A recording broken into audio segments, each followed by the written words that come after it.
We see love with such a childish view. We grow up surrounded by these Disney films and the happily ever after thing, and we wait for it to happen for so many years of our childhood. Kids are creative. We build a whole world inside of our minds, following these unrealistic expectations and dreaming about the prince who will be our first boyfriends, first sex, or husbands, and live happily ever after with our children. We watch not only Disney's, but all kinds of films showing people falling in love really fast, showing love at first sight, marriages happening and being happy forever, and so on.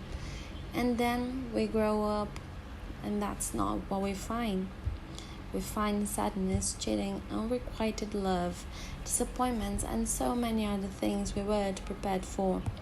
We don't know how to deal with it, but we keep believing this true, perfect love. And after a few disappointments, some people just don't believe in love anymore. And this is what this film is about. Love and healing, my story of love during life until now, where I found my happily ever after. When I was 14, I fell in love for the first time. It was magical until he decided to date another girl because he knew she wanted something with him. And then I cried for the next 5 months. I was already a depressed person, I already had my eating disorder, so this kind of messed up both of me. Then I started dating a friend, but it was virtual. I was happy with it, but we never actually met. I also think he cheated on me, but not sure about it. After 4 months of relationship, he asked me to take a break for a week to see if he really loved me. Yeah, you can imagine me crying. Then after 6 months, he decided to disappear and show up again after 2 more months to break up with me. The reason was we're not working anymore. And as a dumb bad bitch I was during my 15th, I started dating that first boy. Yeah, you heard it right.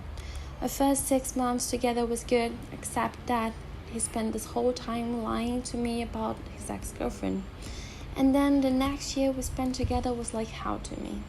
He cheated on me multiple times. He was always criticizing my body, saying that I couldn't wear this or that because I wasn't skinny enough. We spent months being weird with each other because the love had already faded, but I kept insisting. He used to call me names, punish me, and he also abused me physically, sexually, and psychologically. And by the end of 2015, when I was 17, I was completely destroyed and had half of my high school and some incredible opportunities lost, thinking he would love me back, but he actually never loved me. I got to internet architecture course in uni, and it took me 5 months, yes, again, to get over him. After this time, I started dating another friend. It was more like friends with benefits, but everyone say it was a relationship. Anyways, he also tried to put me down when I broke up with him. After only 3 months of relationship, he asked to all his friends to stop talking to me.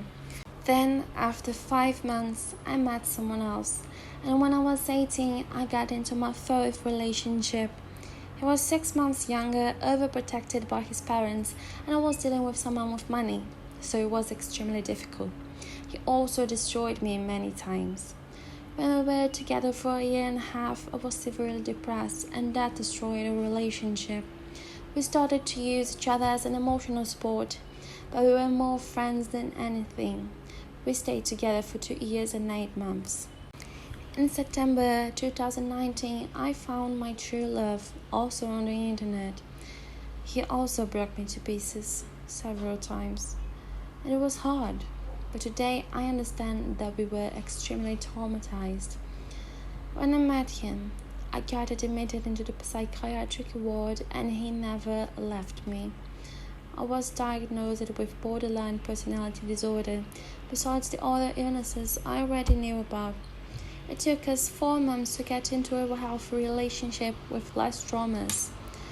People would say that I should have left him, but I didn't. We started studying Buddhism and using LSD, and after a few months, we are no longer breaking each other. We're just growing and planning a beautiful life. We still have some issues, but now we know how to solve it. We're still traumatized, but we found a place to trust in each other. So I just realized that love isn't meant to be perfect.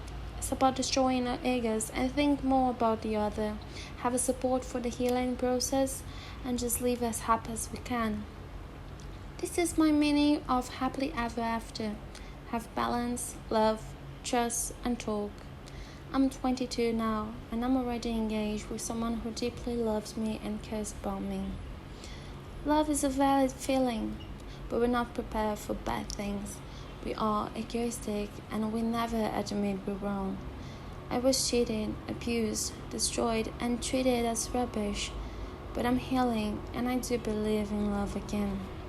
He changed me, and I changed him. And don't think that love is about forever. It's only about finding a place you trust.